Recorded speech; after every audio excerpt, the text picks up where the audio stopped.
Наш бирюзовый паспорт и небесно-голубой флаг – вот реальные символы нашей идентичности, обусловленные самой историей и находящие живой отклик в сердцах миллионов людей.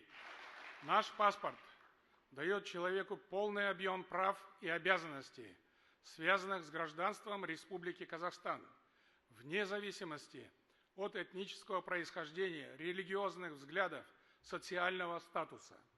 Обладать нашим паспортом значит быть гражданином уважаемой на международной арене страны, иметь возможность беспрепятственно посещать все страны и ощущать себя неотъемлемой частью современного мира.